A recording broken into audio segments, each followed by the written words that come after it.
Bring this meeting March 28th, 2022 of the Easton Conservation Commission to order. Please note that we are operating under an act relative to extending certain COVID-19 measures adopted during the state of emergency as amended by Governor Baker on February 12th, 2022. This meeting is being conducted over Zoom. Attendance by board and commission members will be remote, and remote attendance shall count towards quorum. This meeting is being recorded by ECAT, and recorded audio and video should be available at a later time. Just for the sake of identifying ourselves and establishing quorum, it's to take a roll call. Rory Caulfield's here. Nate Crossman here. Mike Spady here. Okay, seeing that we have at least 3 members present, we do have a quorum. I think the first up is going to be 313 Foundry Street. And there he is. Hey, everybody, can you hear me? Yep. All right, you want me to jump right into it? I want you to jump right into it, identify yourselves for the record. And all right, for the record, Peter Lyons with Collins Civil Engineering Group, representing the homeowner for this project. This was introduced to the board a couple weeks ago, and we are waiting on a DEP number, which has arrived. A quick overview of the plan. We did make a few minor revisions. This is essentially a residential property with wetlands in the backyard and on the right yard. We're proposing a small addition off the back right of the house and some mitigation measures, including plantings in the backyard and relocating the existing shed that is approximately 10 feet off of the wetland outside of the 100-foot buffer. I don't know how much you want me to get into it. We've kind of gone over it all. I don't need any of it, Peter. Okay. This is a continuation of a previous hearing. We covered it all. This is not only for the extension of the small addition off the back of the house, but also an expansion of the deck that was previously done unpermitted. We're rolling into this particular permit, so there's some mitigation measures going on here. I have no questions. Jennifer? No, nothing to add. We were only waiting for the file number. Nate or Mike? Nothing here. Nothing here. Any public comments, 313 Foundry? Okay, so seeing none, I assume you want to close, Peter? We would love to, yes. Okay, so make a motion to close 313 Foundry Street. Need a second? 87. Caulfield, Spady, a second. Roll call. Caulfield's aye. Crossman, aye. Spady, aye. Okay. Make a motion to issue permit for work and order conditions for 313 Foundry Street. 87. Caulfield, Spady, a second. Roll call vote. Caulfield's aye. Crossman, aye. Spady, aye. Peter, that's it. Awesome. And just quickly before I take off, any comments or reason for me to stick around for the Norton Ave COC? 47 Norton Ave. I have no issue. Yeah, the only comment on that one was just asking George to use the new no disturbance zone markers instead of the old medallions. And I know he sent an email that I'll bring up to the commission after asking to be able to use the old ones. But anybody I've ever seen, when I knock on the door, they have no idea what any of the markers or the posts are. So this particular one is old. Those aren't new. The posts were old, and that permit is from before my time on the board. okay, so they've actually been in for a long time. They have been in for a long time. In fact, they weren't secured by concrete, but I'm going to sit there and say, well, it was old, so we're going to leave it be. So we're all set. Peter, I don't think you have to stick around. So Okay, awesome. Thank you very much. Have a good night.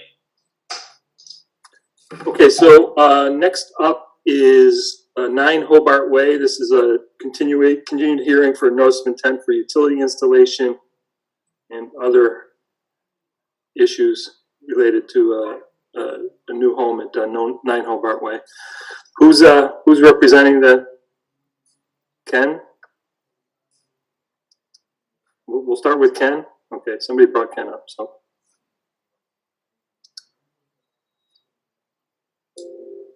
Here we go. Good evening. Hi. Hi. Ken Thompson, botanist, representing the project. We've gone through and addressed Jennifer's concerns. One major issue that keeps coming up is the use of the existing right-of-way to put the utilities in and the conservation easement. And Walter Maroney has given his opinion on that. And he was the lawyer that worked with the original development, number 5. And the land trust allowed us to work in that roadway. And it keeps coming up like we're not allowed to do anything in that. And you take away from the benefit of adding, you ready? Or you want to say something? The only thing I'm going to suggest here, Ken, is that we probably try and sort of back off a little bit of the adversarial relationship that we're going down here. Oh, that's fine. That's fine. I mean, I think that at the end of the day, all of us just want for the project to be done under whatever restrictions are present or not. I think that so far what's happened here, and I know my own guidance to the commission last time was that we need to sort out this easement. And I don't think that from my perspective, and certainly I haven't taken what Jennifer's diligence on this has been anything. I don't think it's been obstructive. I think it's been ensuring that we're not going against what the easement is to be allowed. So we want this. If we issue a permit here and then NRT comes to you and takes you to court, then it's not good for anybody, right? Yeah, but you got to look back for the first house. They were involved with that. And I wasn't involved with the first house. Okay. Maybe I need to ask Walter to step up to the microphone then, because he was. It doesn't matter though, Ken. I'm the one. We're the one making the decision here. Walter's not. So that's where I'm saying, please don't make this adversarial. You know, Okay. This isn't about Walter's, opinion about this. Okay, this isn't about Walter being part of the original thing. This is about us trying to get to the answer. That's all. Okay. And I'm happy to bring Walter up, but I'll be honest. There's some open questions on our side. Okay, and I'll bring Walter up so he can hear them, but I'm also not going to get interrupted by Walter if I'm going to talk about them either. No, that's fine. That's fine. We can live with that.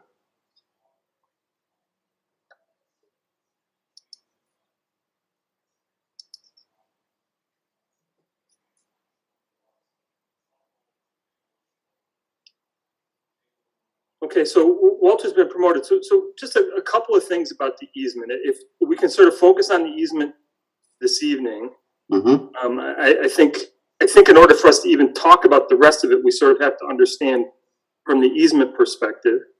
I don't know if the rest of the commission has had a chance to read Mr. Marioni's letter that he sent last week. It was 4 or 5 pages long, gave a long history of the interaction here. Gave his analysis of what the easement should allow.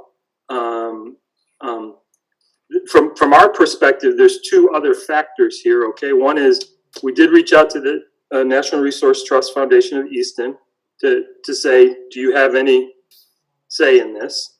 I don't, we have Dennis Lindgren, I don't know who he is. He could be from NRT. That was one thing, we just wanted to. So Dennis Lindgren is the president of NRT, which we'll bring forward to get their sense of whether this is something that they believed should be allowed by the easement or not. And I'm only taking information at this point. The other is we went to town council to ask, would this easement allow the proposed activities? That's all we're trying to get to. And I know, Walter, I don't need you to rehash what's in the letter. If you want to give me a brief summary of it, I don't know if Nate and Mike have read it. I understood it clearly what you said. I don't think it's an absolute black and white issue from it. Otherwise, we wouldn't have spent 5 pages on it. I think it's one of these things that, okay, that's one way to look at it type of thing. So, Walter, you have the floor for a few minutes. I don't even need a few minutes, Mr. Chairman. I appreciate your comments. I have no desire to be confrontational or to interrupt you or any other board member. The issue was simply raised in the staff report, and you mentioned it at the last meeting. So the applicant felt it was important to respond or to address the concerns. It is a legal issue in the sense that the document is a legal document. So that was the purpose of the response. You know, it is what it is. I would just ask the commission, when taking a look at what's being proposed and taking a look at the document, that you really focus on the purpose of the document, as well as the long history of work that has been allowed to occur within Hobart Way, which was a gravel drive prior to the creation of the document and the recording of the document. I think this is not like many conservation easements that we see that come out through these cluster developments or other ways where you basically have land that's undisturbed, and you know, as part of a development process, subject that land to a conservation restriction with the idea of really not disturbing that property. In this case, the property was disturbed at the time that it was created, and work has been allowed in there on several occasions since that time. And that's really the only point I want to make. I have no desire to be confrontational with you guys. It's not my style. It's not what I do. So you have what the way I interpret it, and I think the way historically it has been interpreted. So can you just refresh my memory, if you can, just when was the property at 5 Hobart developed? So I don't know when the house was constructed. I honestly don't know. Mr. Taylor may be here. He built it. He can answer the question. Or maybe my dad would know the answer. Okay. So what other work has been permitted in this, in the gravel driveway previously? There are utilities that are in that driveway, telephone, electric cable that are in the driveway. There's a telephone pole within that driveway area. The stone building out on Main Street that was back when was owned by the Williams family. I'm not sure who owns it now. It might be the Varela family, if I have it right. Their leaching facility is on lot 1, which is, I believe, 5 Hobart. And the sewage discharge pipes run from the house on Main Street down Hobart Way, what we call Hobart Way now, it wasn't called Hobart Way then, to the leaching facility that is located on 5 Hobart Way. There are, what was the other thing I'm missing? The third big item is, it's the water line. There's a water line and water meter pit that exists within there already. It's a shallow water line, but it's the water line that services the existing home on 5 Hobart. So it goes from Maine down there. There's a meter pit, and then it goes back to the property. Okay, does anybody else have any questions for Mr. Marioni? No. Okay, Hands up. yep, I know, I got him over here. So, Mr. Lindgren, I'm gonna just, I saw your hand go up first, but I just want to have Mr. Taylor answer a couple of questions first, just on some stuff Mr. Marioni gave some information on, then I'll come back to you, okay? Thank you, Mr.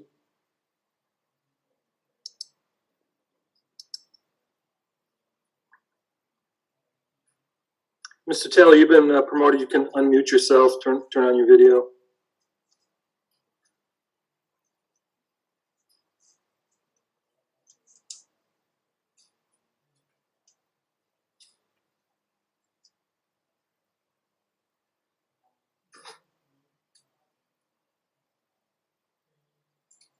Mr. Taylor?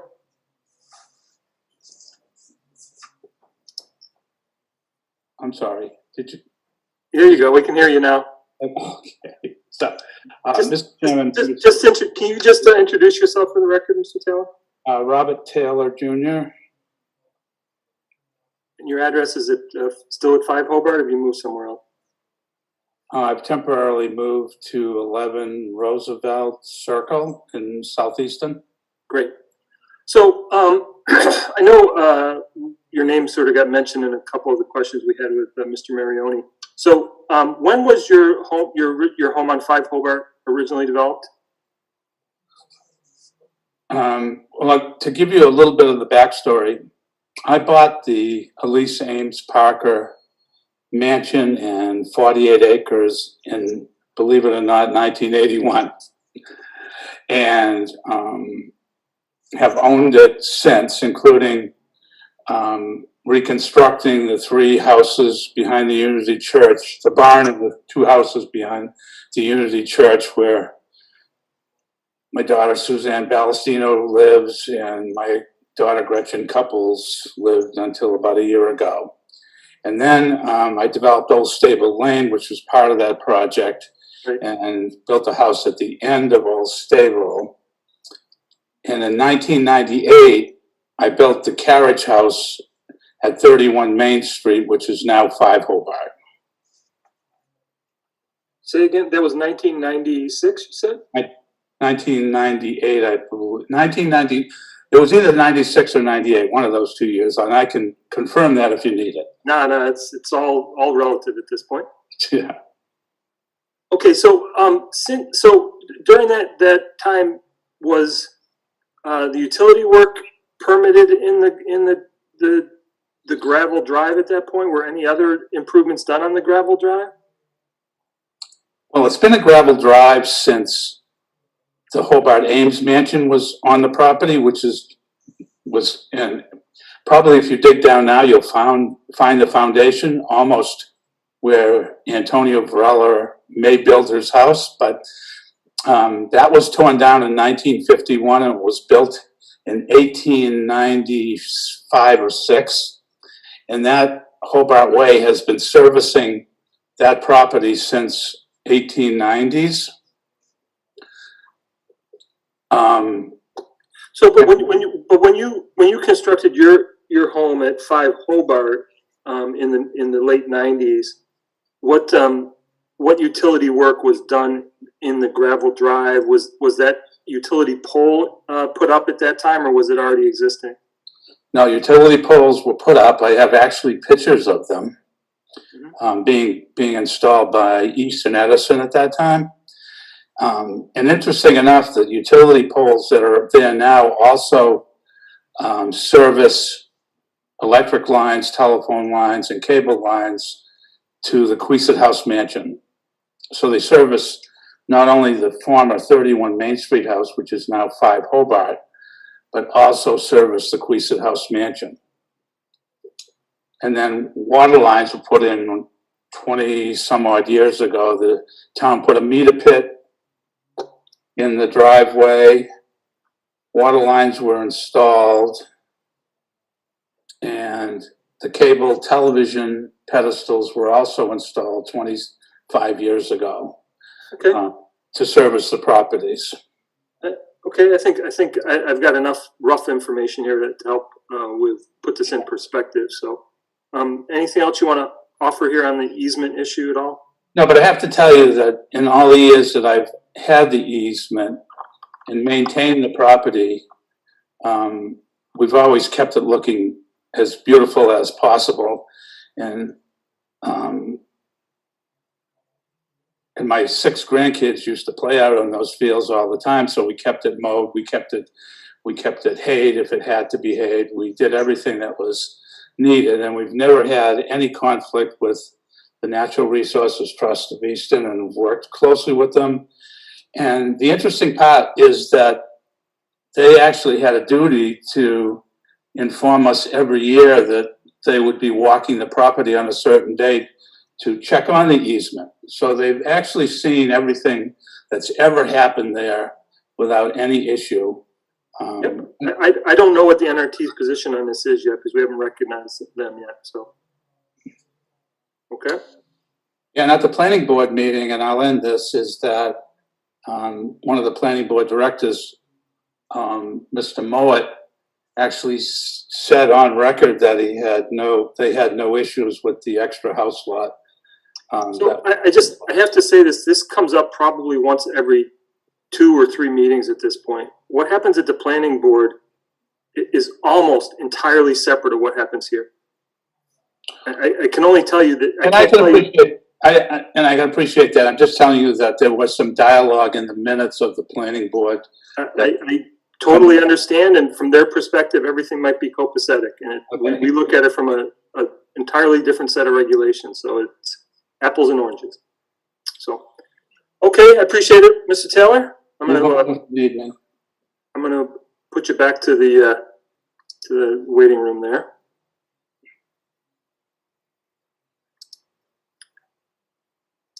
Okay, so I do want to bring up Mr. Lindgren, who is the president of the NRT. We had reached out to them specifically to get some feedback on what, on this permitting this work in the easement. So, Mr. Lindgren, you've been promoted. Yeah, there you go. You can just unmute yourself as well. Introduce yourself for the record. Good evening, Mr. Chairman. My name is Dennis Lindgren. I reside at 15 Andrews Farm Road in Easton, and I am the president of the Natural Resources Trust of Easton. Thank you. So I know that that NRT is aware of this easement, and you've heard here tonight that Mr. Marioni has expressed an opinion that the work being proposed here, which is some underground utility work and some trench work in the gravel drive, should be permitted under the easement. And I know that I don't know what the NRT feels whether or not this is in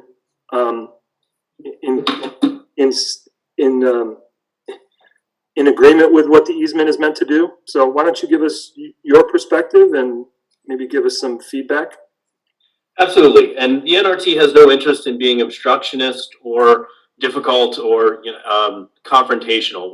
We're duty bound to enforce this CR, and we take it seriously, and so we do what we feel we have to do in the best interest of the intent of the easement. In this issue, I think we've seen this a couple of go-arounds with, at least in my tenure, with Mr. Taylor trying to develop this property. We've got some serious concerns as it pertains to the easement. The trench and the utilities would, in our estimation, I haven't had the benefit of seeing Mr. Marioni's letter. I would like to see that and review that. So subject to that, I would say we have concerns that the trenching and the utility installation, it's inside the conservation easement. So, and then there's another issue that, understanding that it historically may have been an asphalt driveway. The last time that we were out to inspect it, there was some question as to whether or not it was still a working driveway or not, or if it had grown in. And so there's an issue there that I think, we'd like to take a look at it again for that aspect of it. But even putting that aside, it still doesn't seem to be consistent with the restrictions of the easement to be installing this stone diaphragm and or the utility work. Okay. So I guess from my perspective, given the historical development on 5 Hobart through in the same area, is there any thought from the NRT's perspective that this is substantially different than that previous development? I think that I'm operating here at a little bit of a deficit on the facts because I haven't seen Mr. Marioni's letter. I also think that it would be helpful for us to actually walk the property to see exactly what it is that's being proposed and whether or not that is different from the development that happened at 5 Hobart. I obviously wasn't president of the NRT in 1996 or 1998, whenever 5 Hobart was built. But I think we need to have a better understanding of what's proposed and what the conditions are now. But just on paper, we have serious concerns that this is that this planned work is not consistent with the conservation restriction. So I guess from our perspective, what do you think? I mean, you talked about a site walk. What do you think the NRT needs as far as information is concerned? Mr. Marioni's letter is actually posted under the public access under the permit. I'm happy to send you a copy directly if necessary. That's certainly not a problem. Their most recent plans are posted there as well. I'm happy to arrange to have a site walk with myself or with Jennifer, to have you see the property in its current state and have it explained best we can what the applicant is proposing for changes here. Does that all get you to a place where at least you have enough information to be able to give a some feedback on this whether or not this easement, if this is in line with what the easement does allow? I think so. Yeah. So does that help the applicant? I mean, I think that gets us to a point where the various concerns that are being raised here about the easement are at least being examined. I don't think that Mr. Lindgren has a strong opinion here. I know that the 3 members that are here on the commission, I don't think we've come to a conclusion. I know I haven't come to a conclusion on the easement. I know in my conversations with staff that we haven't come to a conclusion. I know that town council hasn't come to a conclusion. So I think this is an open issue, and I'd like to try and find a way for us to get to that. I don't think we're going to get to that answer tonight, but I think that each time we talk about this, and we're actually sort of getting to that point where we're getting enough information to be able to make a decision. So to me, this has been a productive conversation, but I think the next thing to do is get Mr. Lindgren and whatever other representatives from NRT that he would like to have present. Maybe the executive director could be available as well. And I'd obviously want Jennifer to be there. I can, rearrange my schedule a little bit to try and make those things happen as well. So I just don't know when we might be able to do that over the next week or so. And if we can't do it over the next week or so, then we would just continue the meeting out a couple of meetings because we've got, we wouldn't get to the next meeting. So, Chairman, the only thing that I would ask to add to what you just said is that the applicant's representatives be there. Sure. The more the merrier as far as you guys, the commission members, Jennifer, NRT folks, no objection from us. We just want to be there. Yeah, I don't have a problem with a representative being there from the Excellent. applicant as well. And I won't be there, so you don't have to have me be a confrontational. I didn't say you were. No, I'm saying I won't be. Honestly, I'm not being facetious. I'm being serious. Let's leave it at the sort of the engineering and practical level. So, Jennifer, do you have any feedback for me? I know that I sort of just threw that at you. No, my only feedback is that when I received Walter's letter, I forwarded it to town council and we're waiting for their response. So can we sort of go along both roads at this point? Maybe do a site visit within the next week or so, and also, keep on pursuing an answer from town council on what, in response to Mr. Marioni's letter. Does that seem reasonable? We may not get to it we may not find a time where we can get 5 or 6 people together at the same time. I have trouble with that in my office when we're all in the same building, so I can't imagine what it is to try and do this, but, so I don't know what works. I don't know if we want to do this offline, you know, try and find a time. So why don't I have Jennifer, should reach out, you know, Ken, Walter, who do you want us to reach out to on your side? Ken? Ken, yeah. Okay, so Jennifer, you reach out to Ken and Mr. Lindgren and the executive director, NRT, you know, and myself or someone else from the commission. I don't want to have a full quorum there because I really don't want to get into any sort of discussion. So, but I think from that standpoint, does that seem reasonable? It works for us, yeah. It does for the NRT. Jennifer, does that seem reasonable to you? Okay, you're the one that's Waiting for a motion. Can we go through any of the other engineering items that are outstanding from Jennifer's report tonight, or are you busy and need to move on? No, so Jennifer, are I there? didn't look at your agenda, so I apologize. No, that's okay. Jennifer, do I mean, it may make more sense just to do that in the field when we're all together, to point them out, not to make a decision whether it needs to be changed.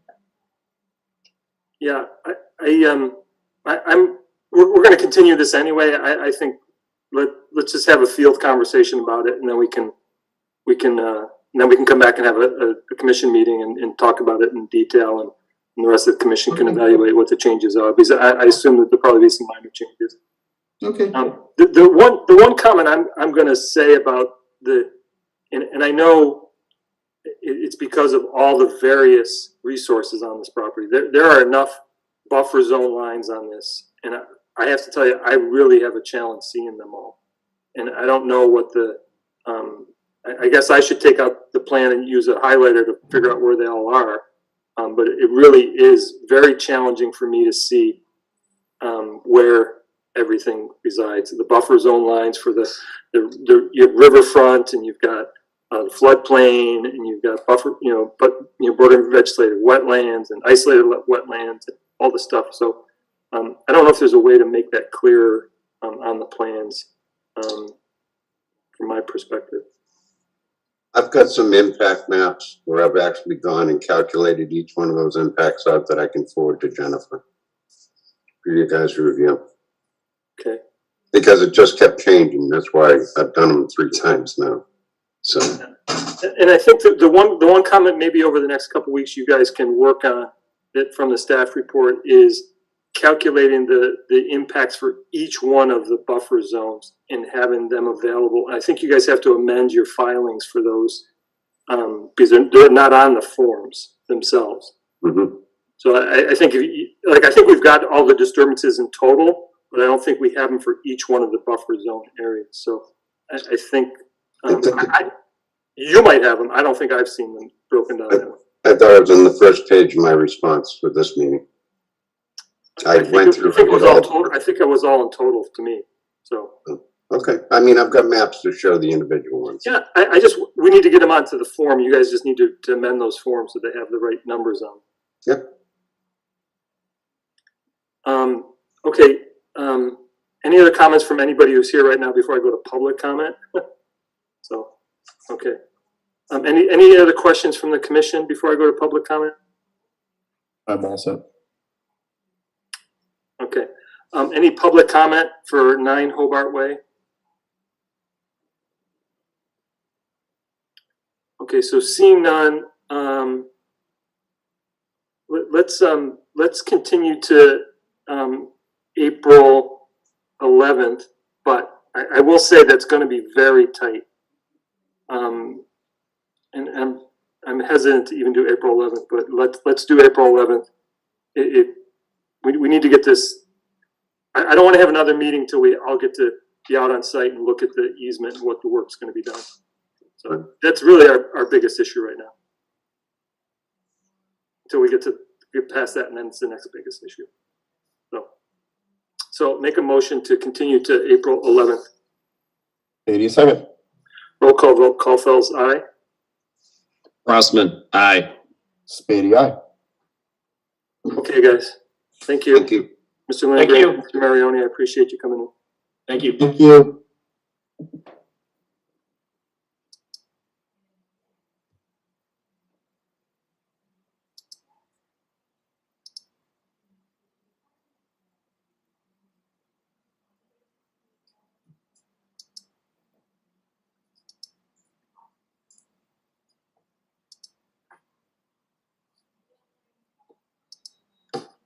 Okay, I just had to demote people here.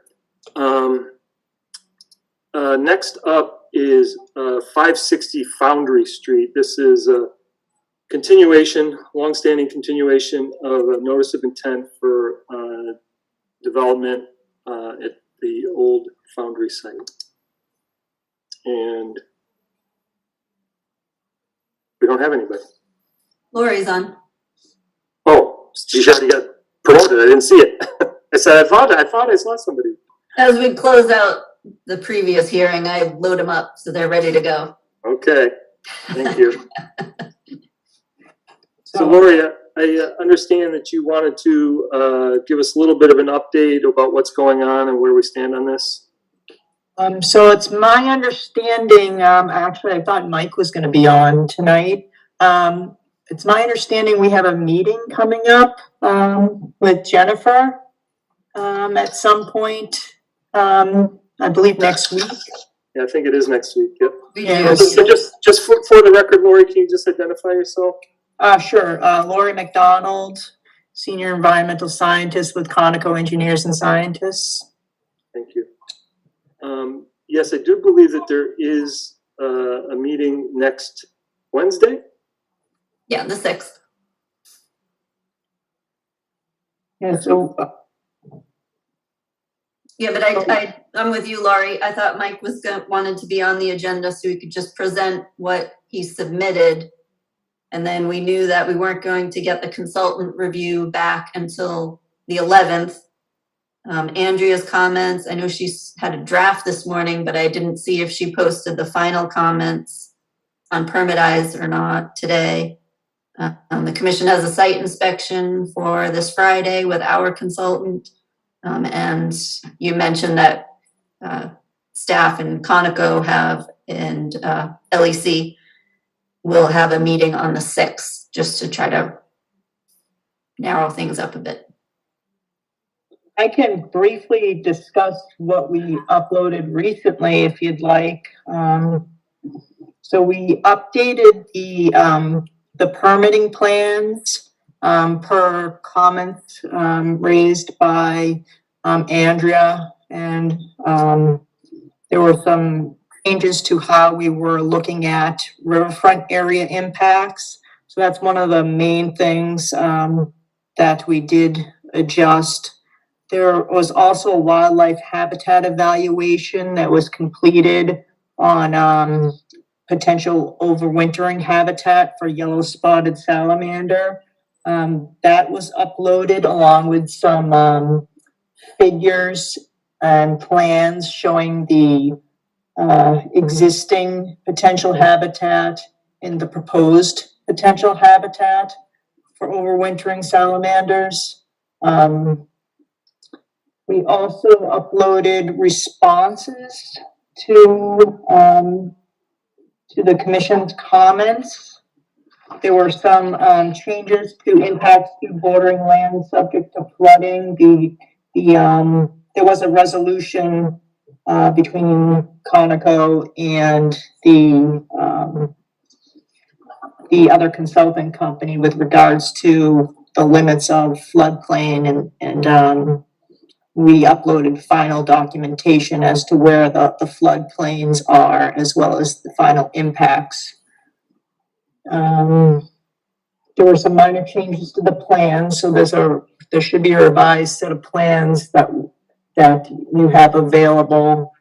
There were changes to the cross culverts west of Beaver Brook. We are now proposing a 3x3 box culvert connecting wetland F to vernal pool A or wetland A, and a 4x4 box culvert connecting wetland B to wetland A. So those were mainly done.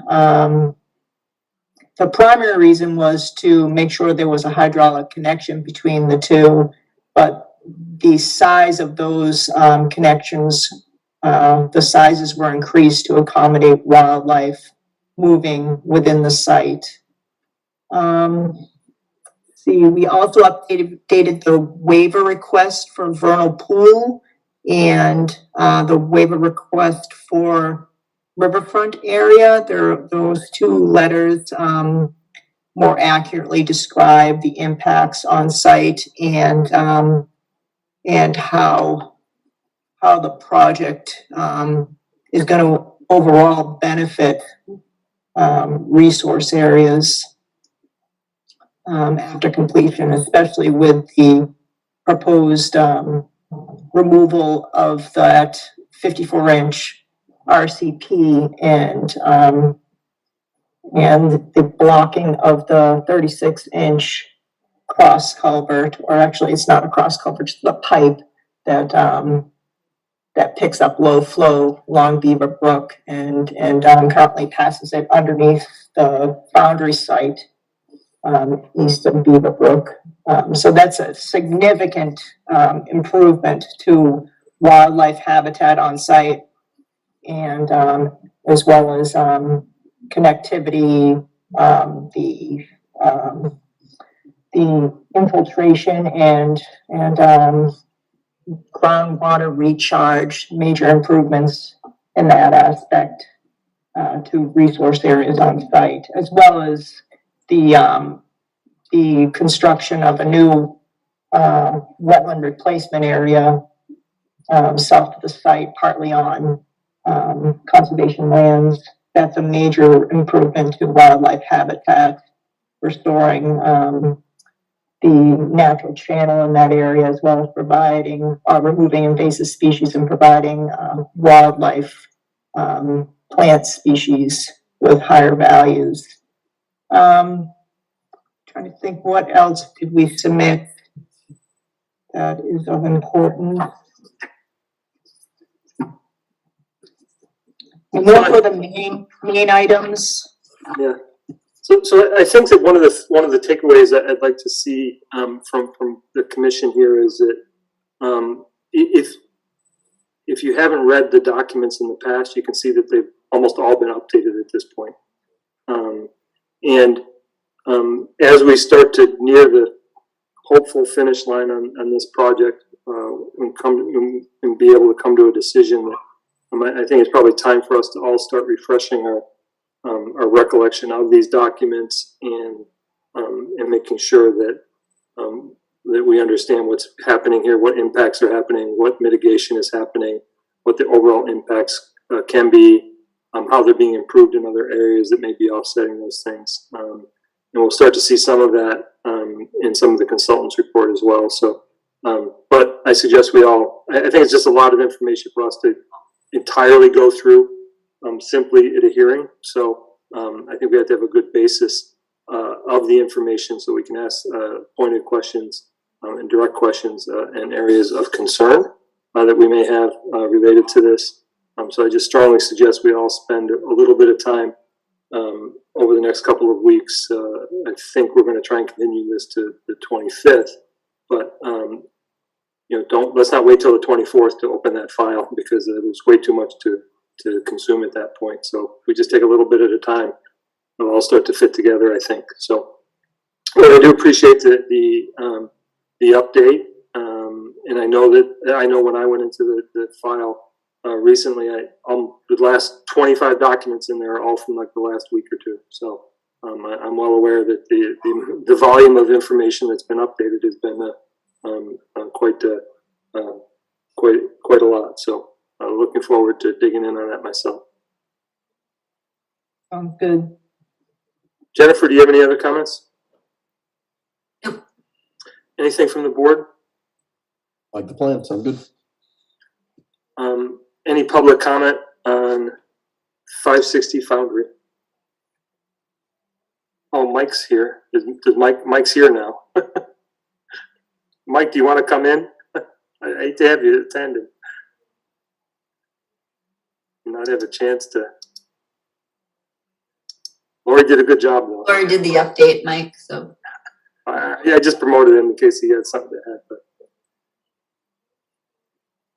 Mike, in case you had something to add.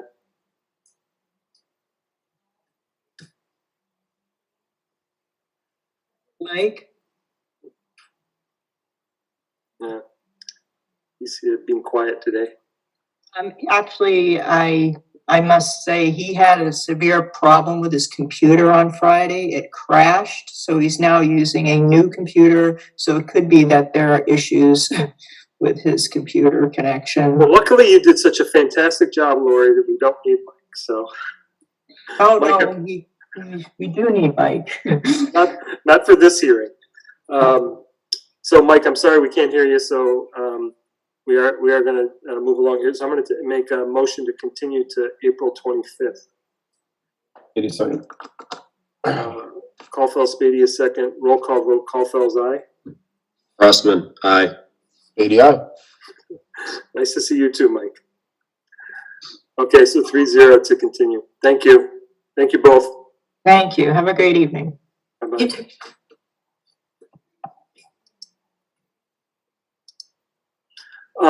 Okay, so next up is a certificate of compliance for 47 Norton Avenue.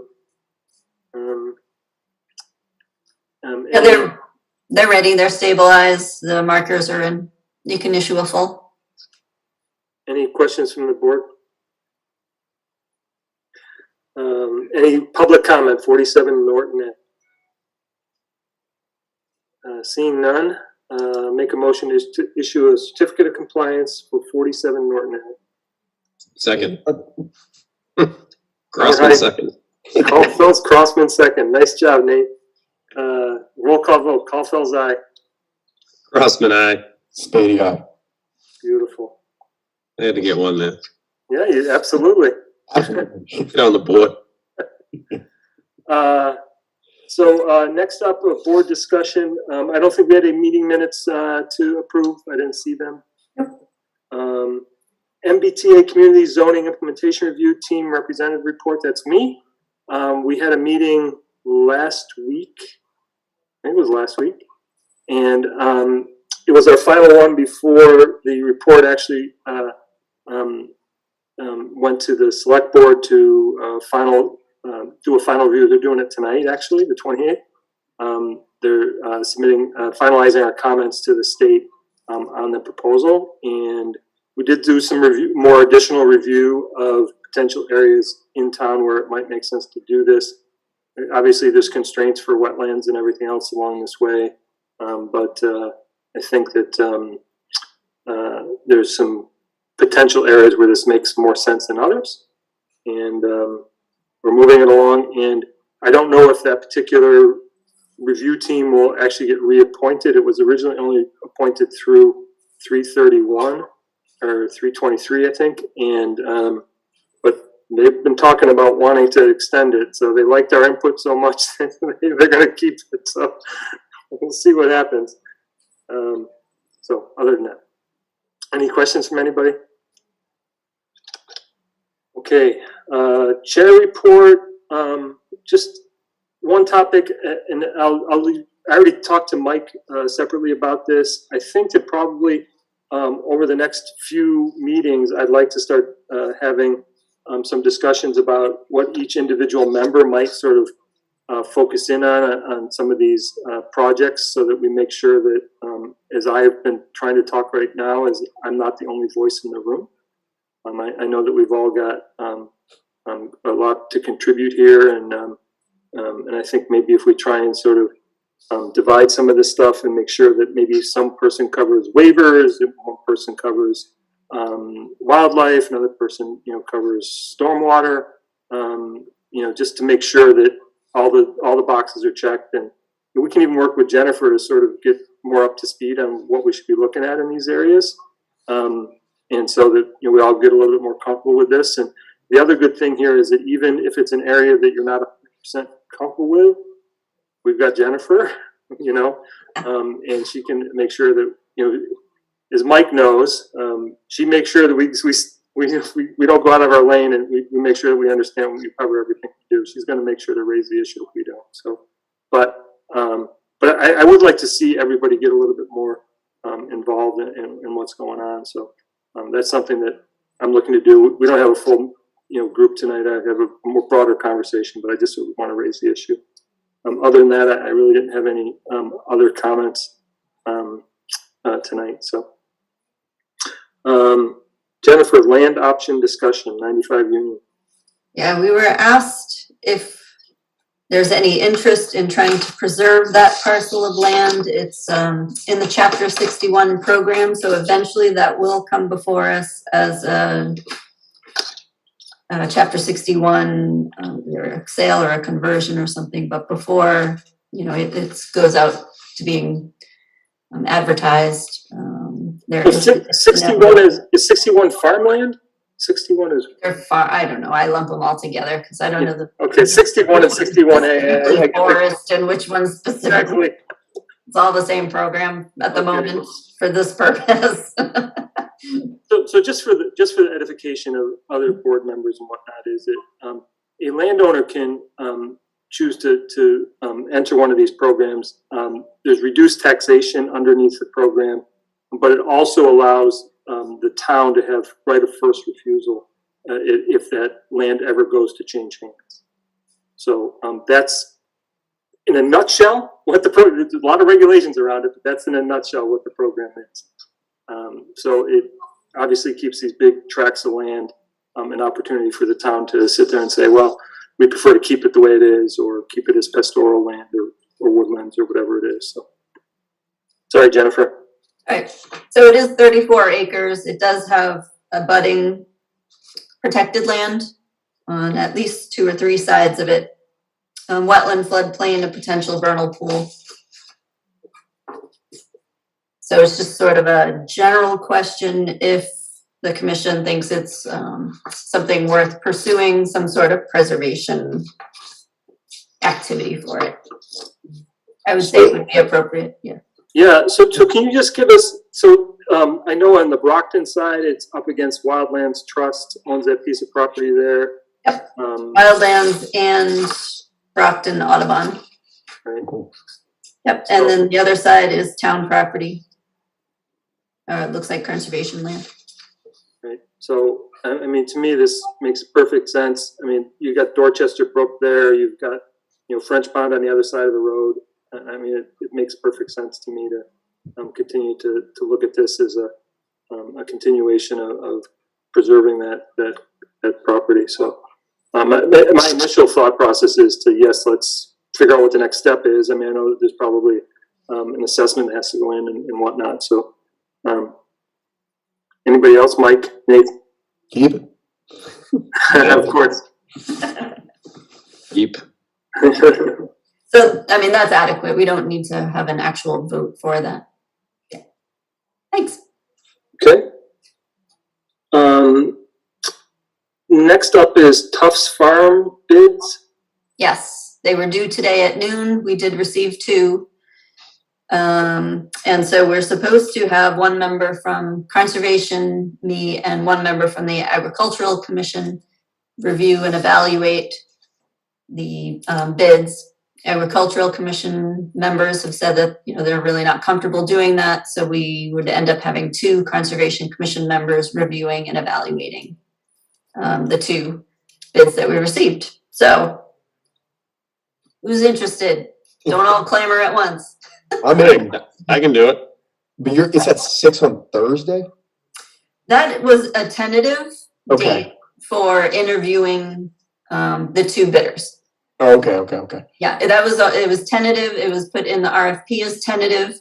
So if that's not a good date and you and Nathan want to interview people and have them, you know, at least come and chat with us about their proposal, then, you know, if we need another date, we can certainly pick another date. Yeah, I'll be working that night, unfortunately. Okay. You more like anytime before 12 on a weekday is good for me. So for Nate, if that helps you at all. I just go to work at 12, so I'm there till 8. How long did the interviews generally last? Last year? What was it for last time? Well, we were just going over them. They didn't take that was like about half an hour-ish, Rory, or a 45-minute meeting. Yeah. Oh, total. So you would invite them in, just sort of chat for maybe So 20 we didn't even go that far. Oh, Yeah, Andrea just gave us a synopsis of what it was like, and they kind of looked at what they submitted, and that was pretty much it. oh, okay. Yeah, I don't think we actually did interviews with the bidders last time. Nope. All right. I met them once. I met then, yeah, one time at the, at the site itself, but it wasn't really for an interview, just to be there. Okay. So we don't have to do it that way then. Okay. Nathan, are you available during the day or do you need something later? And yeah, I mean, ideally, I can work something out, but ideally anything after, our schedules don't line up like. I mean, I can. I can do anything after like 3, Yeah, 2:30. I could possibly be flexible. I mean, it's a retail store, so it's like, if it's not busy, I can easily go step away and be there helping. I can try to block something off. We maybe make a more tentative date. Yeah, same with me. I mean, I can cut out for like an hour, half hour, 40, but anything more than 45 minutes is like, right during the school day would just be had to justify. So, yeah. We shouldn't need that.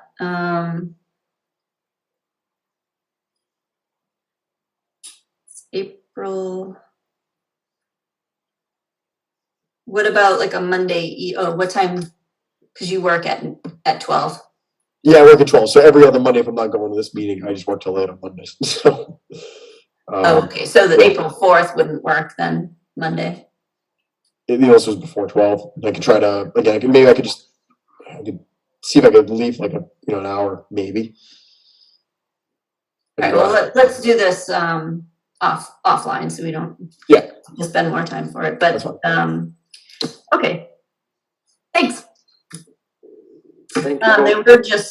There was one other thing to mention, that hosting a vernal pool program this Sunday at Flyaway Pond from 2 to 3:30 off Lincoln Street. So planning to have buckets out for people to look at cool stuff. Where are you parking? You going at the town pool or are you going up from the neighborhood side? I'm parking at the town pool. Okay, cool. Yeah. That's Mike's neighborhood. That is Mike. You're in my backyard. You'll be literally in my backyard at that point. So I'll come on over. What time are you doing that? 2 to 3:30. Cool. Okay.